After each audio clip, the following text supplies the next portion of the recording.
pertemuan pertama, kedua, bahkan malam hari ini ketiga, Bapak Ibu akan lengkap mengetahui tentang isu-isu kekristenan yang mendasar ya, yang perlu Bapak Ibu pegang dalam hidup supaya iman kita tidak goyah.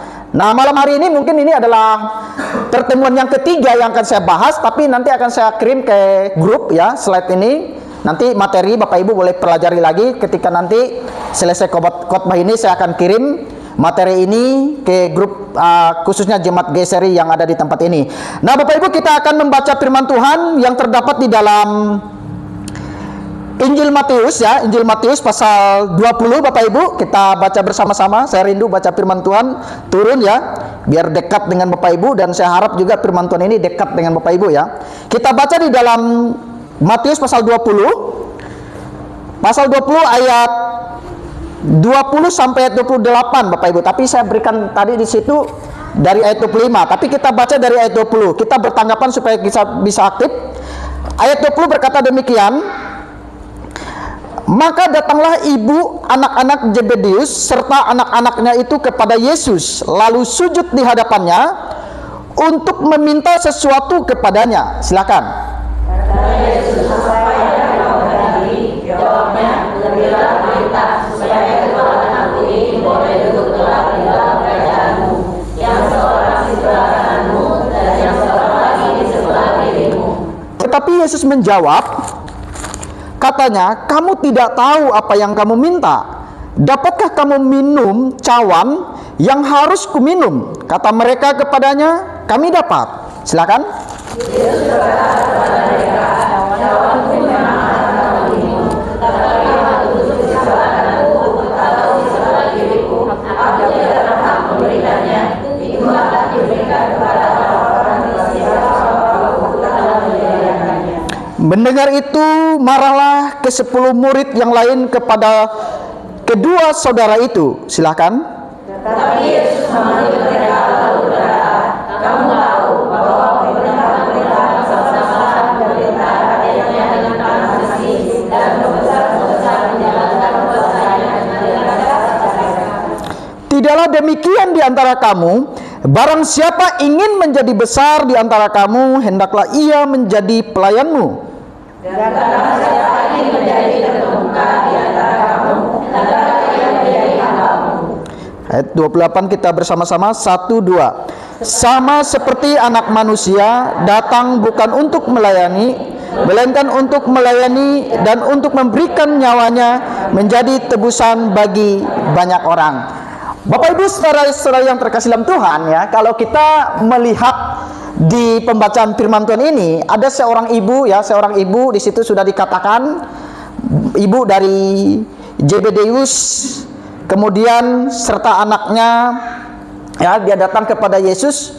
Dia meminta satu tempat ya, satu tempat, karena anaknya ini dua disebutkan di situ, dikatakan kalau bisa nanti yang satu duduk di sebelah kananmu dan yang satu duduk di sebelah kirimu. Itu permintaan seorang ibu. Nah, kemudian Yesus menjawab. Ada jawaban yang disampaikan oleh Yesus di situ dari ayat selanjutnya itu ya, dikatakan, "Apa yang kamu minta sesungguhnya kamu tidak tahu." Seolah-olah Yesus berkata demikian ya. Nah, oleh sebab itu ke-10 murid, kalau Bapak Ibu lihat di ayat 24 itu mendengar itu, marahlah ke-10 murid yang lain kepada kedua saudara itu. Nah, kemudian ketika murid-murid marah kepada kedua saudara ini, kemudian Yesus panggil ayat 25. Di ayat 25 dikatakan begini, "Tetapi Yesus memanggil mereka lalu berkata, kamu tahu bahwa pemerintah bangsa-bangsa memerintah rakyatnya dengan tangan besi, dan pembesar-pembesar menjalankan kuasanya dengan keras atas mereka." Nah, Bapak Ibu, kalau kita lihat memang Yesus selalu berbicara tentang kerajaan sorga ya. Ketika dia datang, maka peristiwa Natal itu Yesus selalu berbicara tentang kabar baik, di mana yang Yesus bangun dalam selama pelayanannya, yang dia sampaikan kepada orang, yang dia sampaikan kepada murid-murid, itu berbicara tentang kerajaan yang nanti, Bapak Ibu, kerajaan yang kekal, kerajaan yang nanti setelah kita dipanggil, maka Tuhan akan menyediakan tempat bagi kita. Nah, tempat itu Bapak Ibu adalah tempat yang bukan seperti yang ada di dunia ini. Maka kalau kita lihat di dalam ayat 25 itu, kalau di dunia ini kan ada kerajaan ya, ada pemerintahan, kita dipimpin oleh seorang pemimpin, kemudian di bawah pemimpin itu ada rekan-rekan sekerja seperti itu, ada para menteri, bahkan di bawah para menteri itu misalnya ada para gubernur, setelah para gubernur itu ada bupati. Itu mereka memerintah secara duniawi, Bapak Ibu, secara duniawi, di mana mereka itu melakukan kekuasaan mereka itu dengan, bisa dikatakan dengan tangan besi. Maka kita sering mendengar ya, kita mendengar bahwa hukum itu selalu tajam di mana Bapak Ibu? Selalu tajam di bawah. Kalau dengan orang-orang yang biasa, rakyat-rakyat biasa, Bapak Ibu kalau lihat tadi satu peristiwa di TikTok, saya agak mau marah gimana seperti itu ya. Ada satu guru pegang kepala murid ya, kemudian diadukan. Setelah diadukan dituntut penjara itu belasan tahun, Bapak Ibu. Kira-kira masuk akal enggak? Pegang kepala murid loh. Tapi nggak tahu apakah pelapor itu, apakah itu bagian dari pelecehan, kita nggak tahu. Sekarang kita sebagai guru banyak terancam, Bapak Ibu. Dulu zaman Bapak Ibu tahun 80-an atau 90-an seperti itu ya. Kalau murid dipukul ya, nggak jadi masalah seperti itu. Tapi sekarang susah, Bapak Ibu. Ketika kita mau keras kepada anak-anak, orang tuanya menuntut. Maka tadi saya katakan bahwa kalau pemerintah ini adalah pemerintah yang biasa memerintah dengan tangan besi, Bapak Ibu, maka dikatakan hukum itu tajam ke bawah, tumpul ke atas. Kalau orang yang banyak rekan jabatan seperti itu ya, kedudukan, kemudian orang yang secara khusus punya banyak hal di dalam dunia ini biasanya mereka aman-aman saja di dalam hal-hal yang terjadi di dalam kehidupan mereka. Nah, oleh sebab itu di situ dikatakan ayat 26, 27, 28, Bapak Ibu perhatikan di situ dikatakan, tidaklah demikian di antara kamu, barang siapa ingin menjadi besar di antara kamu, hendaklah ia menjadi pelayanmu. Tunggu dulu, kalau kita manusia tunggu dulu. Mana mau sih saya melayani sesama kita? Tapi Yesus bilang, kalau kamu mau menjadi pelayan, yang mau menjadi orang yang terbesar di dalam kerajaan Allah yang nanti, ya bukan yang di dunia ya, kamu harus jadi pelayan. Seperti itu, pelayan antara sesamamu. Nah, kalau kita mau ambil ini pelajaran ini, kalau kita mau lihat dari orang-orang yang ada di sekitar kita, orang-orang yang hidup sulit sekali, Bapak Ibu, selalu kita berpikir, kalau saya melayani untungnya apa? Kalau saya misalnya melakukan ini, saya dapat apa? Kita selalu transaksi. Kalau saya cinta Tuhan Yesus, kira-kira Tuhan Yesus mau kabulkan apa buat saya? Kalau saya melayani Yesus mati-matian, kira-kira Yesus mau upah apa dengan saya? Kita selalu nuntut berkat yang di dunia ini, Bapak Ibu, ya. Kita selalu ingin, kalau kita melayani Yesus, kita sehat. Kalau kita melayani Yesus, usaha kita lancar. Maka itu prinsip dunia, itu prinsip transaksi yang ada di dalam kehidupan orang-orang yang banyak kita temui di dalam kehidupan mereka. Maka ayat 27 mengatakan, dan barang siapa ingin menjadi terkemuka di antara kamu, hendaklah ia menjadi hambamu. Nah, Yesus berbicara kepada murid-murid, dan ayat 28 ia mengatakan bahwa dirinya, dikatakan di situ, anak sama seperti anak manusia, artinya sama seperti saya, Yesus. Datang bukan untuk melayani, bukan datang untuk dilayani, melainkan untuk melayani dan untuk memberikan nyawanya menjadi tebusan bagi banyak orang.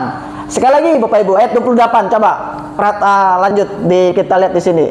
Di situ dikatakan ayat 28, sama seperti anak manusia datang bukan untuk dilayani, melainkan untuk melayani dan untuk memberikan nyawanya menjadi tebusan bagi banyak orang. Nah, Bapak Ibu, timbullah isu-isu ya, isu-isu mungkinkah Yesus mati untuk orang, mungkinkah Yesus itu hadir di dalam dunia ini memberikan nyawa menjadi tebusan bagi banyak orang. Maka banyak kepercayaan-kepercayaan lain yang tidak percaya, Bapak Ibu, bahwa Yesus memang datang ke dalam dunia ini, peristiwa Natal itu dengan satu tujuan, yaitu adalah salah satunya untuk ini, Bapak Ibu, menyerahkan nyawanya menjadi tebusan bagi banyak orang. Inilah salah satu hal yang menjadi tujuan terpenting, tujuan pertama kenapa Yesus datang ke dalam dunia ini. Maka malam hari ini kembali ke slide, saya akan perlihatkan kepada kita tentang isu-isu terkini yang dipersoalkan di dalam iman kekristenan. Ini bagian yang ketiga, Bapak Ibu, ya. Bagian yang ketiga, ya. Lanjut, naik di bawah. Saya akan sampai dengan ini yang kita pelajari kemarin, Bapak Ibu, ya. Saya tinggal, ini yang kedua, Bapak Ibu. Kalau ikut yang ini, pasti Bapak Ibu mengenal doktrin Tritunggal yang sangat saya jelaskan secara udah 2 kali pertemuan, ya, yang selalu dipertanyakan oleh banyak orang. Dan kita masuk ke sini, Bapak Ibu, isu-isu masalah kematian dan penyalipan Tuhan Yesus. Isu-isu terkini yang dipersoalkan. Banyak orang di luar sana, banyak agama di luar sana, yang disalibkan itu bukan Yesus. Yang disalibkan itu adalah orang yang diserupakan seperti itu. Maka tadi saya katakan salah satu tujuan kedatangan Yesus ke dalam dunia itu adalah dengan memberikan nyawa bagi tebusan bagi banyak orang. Nah, tuduhan yang pertama, Bapak Ibu, di sini, ya, poin di sini tentang kematian dan penyalipan Tuhan Yesus. Tuduhannya ini, Bapak Ibu. Yang pertama biasanya begini. Bapak Ibu perhatikan, ya. Kalau Yesus itu adalah Allah atau Tuhan, perhatikan, mengapa dia tidak bisa menyelamatkan dirinya dari salib? Sering kan orang tanya begitu, kan? Kalau dia Allah Maha Kuasa, Allah yang pencipta langit dan bumi, kalau memang dia pemilik dunia dan surga ini, dia Allah kok, Maha Kuasa, seperti itu, kan? Kenapa dia mati di atas kayu salib? Mengapa dia tidak bisa menyelamatkan dirinya? Bapak Ibu kira-kira bisa dengar enggak? Biasa dengar enggak pertanyaan orang seperti ini? Mengapa dia tidak bisa menyelamatkan dirinya dari atas salib? Nah, Bapak Ibu jawabannya ini. Bukan tidak bisa, tetapi tidak mau, karena memang tujuannya datang ke dalam dunia ini adalah untuk mati. Alkitab sudah jelas katakan, sama seperti anak manusia, Yesus datang bukan untuk dilayani, melainkan untuk melayani dan untuk memberikan nyawanya menjadi tebusan bagi banyak orang. Kalau dia di atas kayu salib mau menyelamatkan diri, gampang saja, Bapak Ibu, nggak perlu datang ke dalam dunia, nggak perlu hadir dalam peristiwa Natal, cukup di sorga saja, kan? Tapi Bapak Ibu kan sudah mengerti, ya, kenapa Yesus itu harus inkarnasi, ya. Bapak Ibu sudah tahu bahwa upah dosa itu adalah maut. Maka berulang-ulang saya katakan adalah supaya manusia itu bisa selamat dari kematian, ya, kematian kekal. Maka tidak ada cara lain, syaratnya hanya 2. Yang pertama adalah harus dia manusia, dan yang kedua dia harus suci. Maka cari manusia di dalam dunia ini yang hebat, yang pintar, yang kaya, pokoknya yang memenuhi syarat di dalam dunia ini mungkin ada manusia. Tapi cari satu syarat itu yang suci, nggak ada manusia pun yang ada yang suci. Nah, oleh sebab itu yang ada yang suci itu di mana? Di dunia nggak dapat, Bapak Ibu. Di dunia nggak dapat. Maka ternyata ada di sorga yang suci, yaitu adalah Allah sendiri. Maka Allah sendirilah harus jadi manusia. Maka kalau ditanya pertanyaan seperti ini, Bapak Ibu, mengapa dia tidak bisa menyelamatkan dirinya dari salib? Jawabannya tadi saya katakan memang bukan tidak bisa, tetapi tidak mau. Karena tujuan datang ke dalam dunia ini adalah untuk mati. Itu jawaban yang pertama, Bapak Ibu. Nah, kemudian jawaban yang kedua adalah dia justru memilih menyerahkan dirinya. Maka Bapak Ibu di dalam Yohanes, ya, saya berbicara tentang firman Tuhan, ya, tidak seorang pun mengambil tidak seorang pun mengambilnya daripadaku, melainkan aku memberikan menurut kehendakku sendiri. Aku berkuasa memberikannya dan berkuasa mengambilnya kembali. inilah tugas yang kuterima dari Bapakku. Maka Bapak Ibu, kalau kita belajar Allah Tritunggal kemarin, Allah Bapa itu mengutus. Maka ketika Yesus mati di atas kayu salib, bukan karena disalib, tapi karena dia serahkan nyawa, berikan nyawa, dan dia kembali ngambil nyawa itu. Maka kita melihat bahwa di sini dikatakan bahwa aku memberikannya menurut kehendakku sendiri. Aku berkuasa memberikannya dan berkuasa mengambilnya kembali. Inilah tugas yang kuterima dari Bapakku. Nah, yang ketiga adalah, jawaban kita adalah, kalau dia mau menyelamatkan diri pasti bisa, Bapak Ibu. Nah, kalau kita lihat di sini ya, kusangka bahwa aku tidak dapat berseru kepada Bapakku supaya ia segera mengirim lebih dari 12 pasukan malaikat membantu aku. Jadi kalau Yesus mau menyelamatkan diri di atas kayu salib, malaikat itu bermiliar-miliar, Bapak Ibu, bisa dia turunkan. Dia bisa menggunakan tentara-tentara surgawi itu untuk menyelamatkan atau membela dirinya untuk melawan orang-orang yang pada waktu itu adalah yang merencanakan penyalipan itu. Tetapi di Yohanes 18 ya, ayat 6, kalau kita lihat di sini, ketika ia berkata kepada mereka, akulah dia, mundurlah mereka dan terjatuh ke tanah. Bapak Ibu bayangkan kuasa itu ya. Ketika orang mau mencari Yesus, mana Yesus? Mana Yesus? Ketika dia mengaku, di situ yang terjadi adalah orang-orang mundur, mereka jatuh ke tanah. Berarti ada kuasa yang sangat powerful, Bapak Ibu, kalau Yesus mau melawan orang-orang pada zaman itu. Maka sekali lagi, isu-isu ini yang sering dipertanyakan oleh banyak orang. Maka ada 3 poin yang dapat kita baca, Bapak Ibu, yang tadi saya katakan.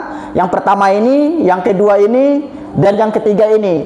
Dan tuduhan yang kedua yang kita lihat adalah begini.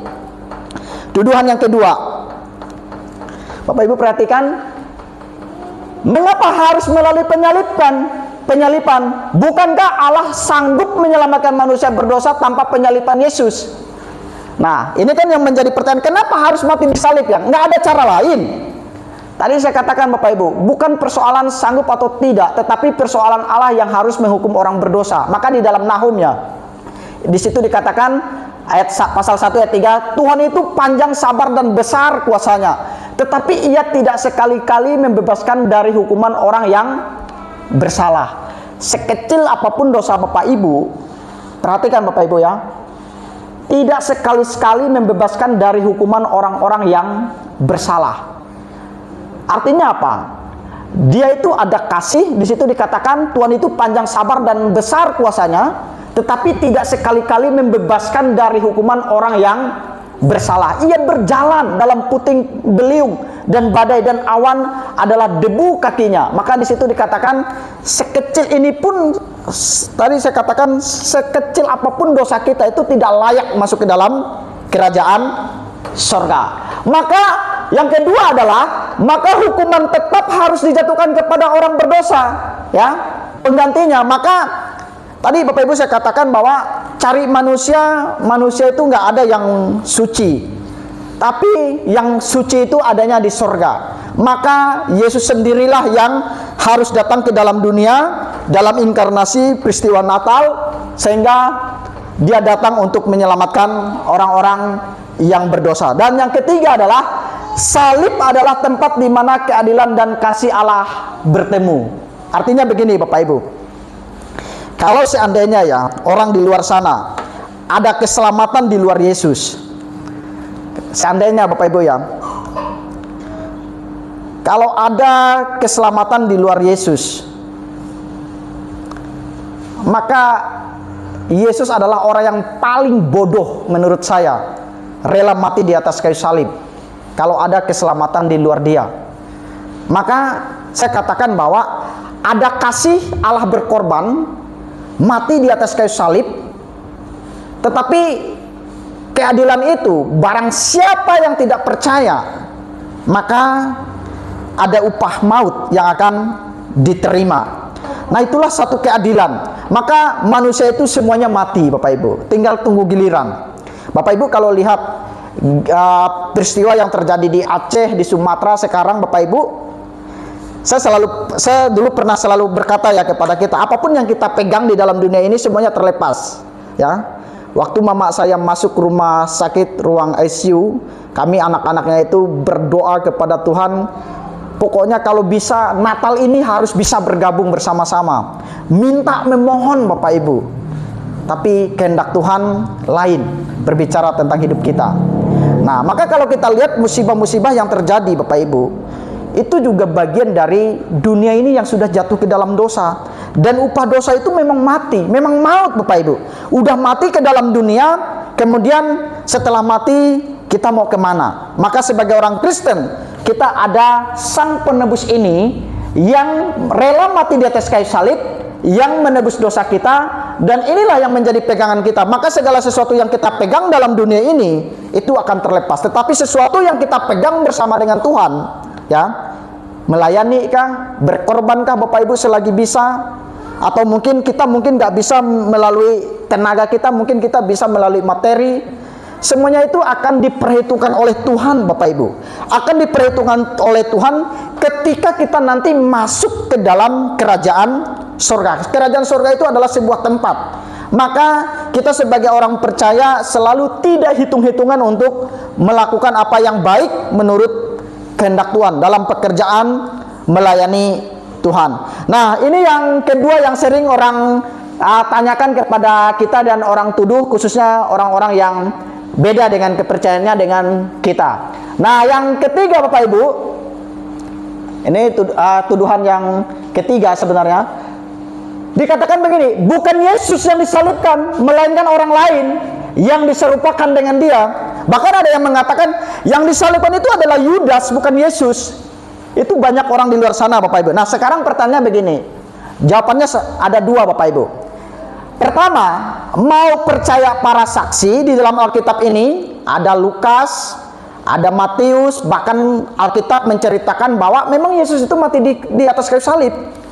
Atau Bapak Ibu, ya, tadi saya katakan mau percaya para saksi mata atau kitab yang datang 700-an tahun kemudian. 700-an tahun kemudian ini siapa? Agama tetengah Bapak Ibu. Mereka datang itu di abad ke-6, ya. Abad ke-6, abad ke-7. Agama ini baru muncul. Nah, Bapak Ibu mau percaya ini yang belakangan atau yang ini yang duluan? Logikanya.